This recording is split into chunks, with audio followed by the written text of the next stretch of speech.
Welcome to the Illinois Realtors Weekly Podcast, keeping you up to date with all the latest news in the realtor world. I'm Jeremy. And I'm Kelly. And today we're talking to two of our favorite realtors. I mean, look, we love you all, guys, but these guys are pretty awesome here. The 2025 President-elect and 2025 Treasurer, Jeff Kolbus and Debbie Prodehl. Welcome to the show, Jeff. Thank you for joining us today. I am thrilled to be here. My first time. I'm a podcast rookie. And welcome to the show, Debbie. Thank you for having us. Yes, this is going to be a great conversation. Of course, we just got back from the fall business meetings where you were officially sworn in, I guess would be the thing, at that amazing inaugural gala there. And of course, we are honored that you're joining us today. Many of our members, know that you were recently installed there, but it's not like you just came on the scene right now. Okay, you just walked into a leadership position. Both of you have been involved in the Realtor Association matters for many years on the local, state, and national levels. So, for those who are new to our association or just interested in learning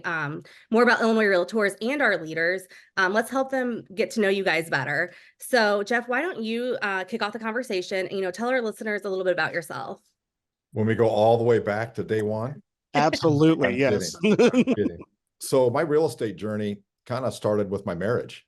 My wife is a third generation realtor here in Peoria, and it started not day one of our marriage, but 2 years into our marriage, I got the opportunity to move back from Indianapolis to Peoria, is where we lived. In Indianapolis is where I grew up, and her father offered me to come back and Wendy to come back to help with the business. And it started really on the development side. So we do a lot of residential development, subdivision work. I didn't even have a license at the time, but I worked for the corporation, so I was able to sell. And so my whole start began on the new construction development side of things, and just kind of the journey kind of shifted over the years into ownership. And we're third generation, and we actually have our son that just joined us a couple weeks ago, got licensed, and now we have a fourth generation realtor here. Yeah, that's what I'm talking about. Pretty cool. That's really interesting. I love to hear that. So Debbie, what about you? So my journey is very similar to Jeff's in the way that I was born and raised in the industry. So my father started our company. I've been in business 33 years, and it was the same type thing. So now we've transitioned to where my siblings and I are running the company, second generation, and all the years of experience in joining all the different associations and being involved has taken me to this point. We also have both of my children are in the industry as well, so third generation. So we're a little behind Jeff by a generation, but we have the similar situation going on where it's a family-owned, family-run, and I think that's a testament, because nowadays it's very difficult for second generations to even succeed, let alone you look at third, and Jeff's got fourth coming up. So our history's been there. So it's a wonderful industry, and I raised two children on my own in this industry. So I think that does tell you, if you're new in the business, even a single parent can do that. Man, amazing stories there, guys. And I do just love, you're both just keeping the line going here. New realtors all the time here in each of these families. So obviously, those are how you guys got into, the real estate business and such. And that is certainly a calling that all of our members feel, but it's a much different thing to also feel the call to volunteer leadership. So let's get into how that journey started. So Debbie, why don't you start us off there? What was it that drew you not just to the realtor profession, but into the leadership role as well? So I was raised playing golf. So I know Jeff and I have that in common too. We both play golf. And so when I was very first into the business, I wanted to get involved at the board. So I ended up getting on the golf committee, and then I chaired the golf committee. And it was like, I just met so many great people. And I know that sounds kind of like, well, that was a simple one to start with, really. And it grew from there. And I did that very early on in my career, because my dad always said, we need to give back and to be involved, and it helps your business grow. And so I started there, and it grew. And then pretty soon I was on grievance and professional standards. And then I got the tap on the shoulder to, join the board of directors at the local association. And then it takes you down the track, and you're more involved at the state level. And so that's what's happened, just kind of that tap on the shoulder and that encouragement along the way. And so we all have to continue to do that as leaders, right? Is tap those people on the shoulder and get new people involved to help fill the spots that we vacated. Absolutely. Keep that train rolling there. And that does reminds me a lot of Sue Miller. I believe she was talking about that when she was president, about that tap on the shoulder, that ask Mhm. that gets you involved there. So fantastic story there. Golf committee. I'd love to be on that too. Jeff, though, I'll bet you have a pretty good story here as well about how you got involved in volunteer leadership. So mine really started with my father-in-law, who was my mentor for my first 20 years, and just kind of watching the way he conducted himself. He was always a volunteer. He always did things with the Association of Realtors, uh, more at the local level than the state level. Uh, he was president a long time ago at the local level, so I'm assuming he did some stuff at IR at that time. But I just kind of watched what he did, and I wanted to be like him, right? So it was really kind of me uh, wanting to be involved. You know, he never really pushed me or tapped me on the shoulder, but it was really just watching somebody highly respected, how they gave back to their industry. So I was local president in 2001 here in Peoria, and have been involved at the state level at different levels off and on since 2001. From the board of directors early on when we had a much larger board, to committees, RPAC trustees, different committees I chaired, and was on the board of directors numerous times, went through the leadership academy. And then it was not taps on the shoulder, Debbie. It was hard pushes and slugs to the shoulder that you need to do this. And from numerous people, and I'm not going to name names because there were so many of them that kept saying, you need to get into higher leadership and stay involved. And my advice that I lived by and I give to others is the timing has to be right for you. And I wanted to, we raised our kids in this industry, and I wanted them out of the house, doing their own thing, raising, making money, self-sufficient. I didn't want to miss their stuff. I didn't want to miss their athletics in high school and college. And I just wanted to be there. So I knew the travel involved in the IR leadership. So the timing had to be right for me. And the timing was finally right. And I was blessed and lucky enough to be chosen to be in this role for you all. So thank you both for sharing that. Listening to your guys' both your stories, it has me curious. Jeff, what are the benefits of participating in volunteer leadership? Has volunteer leadership benefited your career as well? Yeah, I think of two words: relationships and knowledge. I think the knowledge that we get of being involved and being on the front lines of what's happening in our industry can benefit me both personally, can benefit my company, our agents, and just the ability to communicate to their clients. So I think, that's the knowledge, the relationships that I have forged and started this last year of being in leadership. I started as treasurer a year ago, and the numerous people, the number of people that I have met throughout the state already has just been phenomenal, that I would have never had a chance to meet. It's opened my eyes to different pockets and parts of this state that I was never aware of. And it's just been absolutely fascinating. And the friends and the friendships I've developed already in 1 year, I can't wait for the next 2 and 3. So Debbie, do you feel the same way? What are the benefits you've found from leadership or volunteer leadership?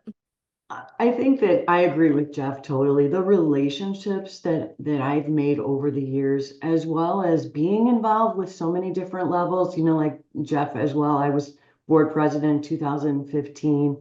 And you take those relationships and nurture them. I was a member of the 2017 Leadership Academy for Illinois Realtors. And I look at the relationships back then that I built that are still close friends. Those are relationships where you can pick up the phone and call someone. We get together for photos when we're at events. Those are the things that has helped us grow as individuals in this business. But in addition to that, you are able to bring it back to your own business, to your own family, to your own corporations or businesses, helping those agents and getting those agents involved, because they see you doing this. And then they're like, well, we want to come along for the ride. We want to be part of this. And that's how you get new people involved. I think that it definitely has taken my business to a whole new level. I'm director of risk management for our company. So I work with the agents daily, training them. This has given me a chance to have a seat at the table, to have a voice, but also to learn from that and bring it back home. And I think that is the biggest thing that I've taken away from it, is that the knowledge that I've gained from being there and being at the forefront. Let me add something. You know, we talk about bringing it back home, and I've taken on this mentality of that the client deserves a realtor who is engaged, informed, educated, great communicator, all the adjectives that need to be there, right? But the client deserves somebody who is knowledgeable about our industry and what they can take to the client and how that benefits them is what we ultimately should all strive for. Because, you know, again, you keep that in the back of your mind always. The client deserves me sitting in this business meeting, sitting at you know, a session, learning more about what's coming in our industry, what's going on in the industry, how we can better serve them.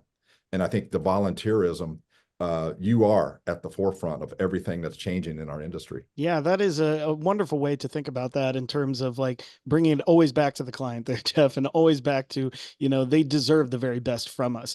And it is just listening to both of you. It is funny how like you step up to volunteer with your time, with your energy and stuff, and somehow you always end up getting more out of it, isn't it? You know, like it always seems to be that give and take there. But you know, both of you are coming into the real estate leadership positions here when the industry is in some big changes and in some you know, transition periods here. I'm just curious as to kind of what your thoughts are on kind of being and stepping up into those big positions when leadership is so needed the most right now. Debbie, let's start with you. What are your thoughts on where we are and kind of your thoughts on just being ready to get to work? Well, you know, it's really interesting because, you know, when we got into this position or got asked to step into this position, and when we went through the process and now we're here, and it's like, you know, there is so much that we've seen, both Jeff and I, as well as Tommy and Matt, have all been in the business for a very long time. We've been through changes, right? We've seen the ups, we've seen the downs. So we know how to handle these type of situations. So if we're having the expertise on the team that we have right now is going to be huge, right? So we all know we can be prepared, but I think every one of us are there for our members. We are there to hear, to listen, to talk, and to be strong for them, and to still guide them and bring the ability to continue to give them the value that Illinois Realtors serves.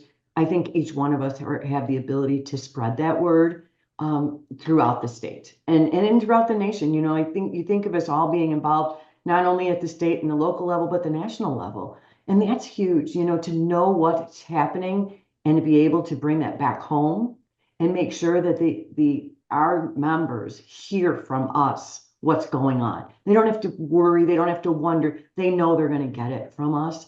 And I think that from the team that you have in place right now, you're going to see that. I feel as though we are all strong leaders and we work very well together. I will say that being brought in to see how the team worked since the day I was, you know, chosen as the one to move on to the treasurer position, you know, and I can remember getting tapped on the shoulder from Jeff Baker saying, okay, you're going to have to book your first flight. And then I'm like, okay, I just got announced that I won this. But it's true though, that like to be prepared and be stepping in at that point, to be prepared the day that we got, you know, put into place, which is October 1st, I felt like I already knew what was going on. I'm ready. I'm ready to go to work for our members. Absolutely. And I get the sense of that just being around all you guys, in any sense of the word. But Jeff, what are your thoughts on that? I mean, like you're next up here next year as the president of the whole association. What are your thoughts on this time in the real estate industry and stepping into leadership right now? Your first instinct is that we're at it in a kind of a daunting time, you know, that there's a lot going on. But then you realize, you know what, you surround yourself with really good people. Everything happens for a reason. Timing is part of that reason. You know, you get put in a position. It's just, is it fate? Whatever it is. Debbie called me old earlier. I don't know if you heard that or not, that we've been around and seen a lot of stuff. And you know, the interesting thing, I thought about this and I said, you know, The very first time I was in the NAR building in Chicago was my father-in-law sent me up there to learn about this thing called the internet and how it's going to affect the real estate industry. You know, we survived that, right? We did not go away. The Great Recession, which we were, you know, Debbie and I have both been around to see what happened in 2007 and 8. We survived challenges, and I think and having experience to be able to bring to the table with the leadership team that we have in place is priceless. And I think you don't think of it, you know, you don't get nervous about it because you've had experiences like that in the past. And again, Debbie and I are lucky to be surrounded by Matt and Tommy, Jeff and Kristen, and all the staff at IR that, you know we're going to get through this. We know we're going to come out with flying colors. So it's not as challenging as one might expect when you surround yourself with an unbelievable team. And kind of just building on this conversation, we have one more question we kind of want to ask you guys before we wrap it up. You know, what is your guys' vision for the association and the industry? You know, communication and relationships are the key to real estate world. You know, if you communicate well, you know, we have to do the same thing as an association. So we have to communicate. You know, right now we're going through these changes with buyer agency and deeper conversations with sellers and deeper conversations with buyers. Well, we as an industry need to be having deeper conversations with our broker owners, with our brokers, designated managing brokers, and to be able to communicate our value prop to them. So, you know, I foresee us as an industry continuing to try to find ways to communicate better to the people that make up our industry, because again, the client deserves it. You know, if you go back to that, and we want agents who understand the value of their local, the state, and the national. And you know, it's something that, you know, I personally want to strive for, because I see broker owners that aren't as engaged as Debbie and I. And those are the ones that if we can get more engaged, then their agents will be engaged and they'll understand the value of everything. Yeah, and I think Jeff said it very well, because the minute you ask the question, I'm thinking our value proposition, right? And it is what we have to have. We have to have a value for the members to stay involved with us, to continue to lean on us and know that we're there for them. And I think that's going to be the key in the communication. You know, when March 15th hit and we had, you know, the news that came across from NAR, and I can remember where I was, what time of the day it was. You know, it was like it was a punch in the gut, you know, and it's like, okay, so, but then our members kind of like didn't know what was going on. We knew because we were at the forefront. Being an NAR director, I got the call, you know, I was on the call. We want to make sure that they aren't waiting. And I think that NAR has done a better job at that.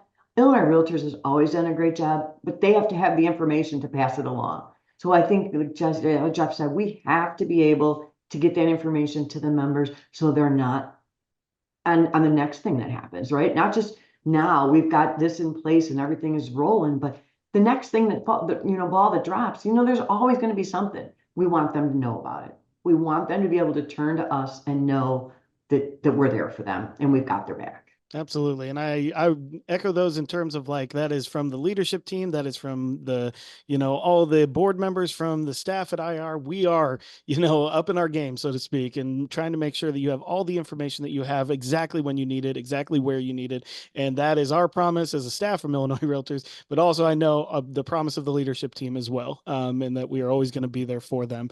This has been a fantastic conversation, guys. I wish we could talk for another hour, but we all have stuff to do too. So I do want to thank both of you there. Real quick, just before we wrap up, if there's anything else that you guys would like to say to our members before we wrap up. I would just like to say thank you for giving me the opportunity to serve for you. You know, I am so excited and looking forward to working with, you know, the team that we have in place here. As far as, you know, Jeff and Kristen are amazing, the staff, and, you know, just know that you can always reach out to us if you need us. I always have learned that you have 2 ears for a reason, right? Is to listen. And so I'm there for you. I will be here. You have me for a couple of years. So I have a lot of learning to do, but I'm here for you. I'd come to the winter business meetings in January. They are not just business meetings. They're inspirational, they're educational, they're speakers. Don't stop learning. You know, a lot of people say that our industry slows down or shuts down and during the holidays. It doesn't, right? You make sales. Don't let it. Use that time wisely. Educate yourselves. And the business meetings would be a fantastic place to make as part of your goals for your New Year's resolution. And they can come out and meet us too there if they haven't met That's us. right. That meet them in person, everyone, not just virtually here on this podcast. Yes, guys, just thank you so much for taking some time with us today. I know our members appreciate it because I appreciate it. And that means that this has just been so informative, so great to get to know you guys a little bit better, and looking forward to doing more of it. So once again, just thank you for being here. Awesome. Thank you all. Thank you. And of course, thank you, all of our listeners, for joining us on the latest episode of the Illinois Realtors Weekly Podcast.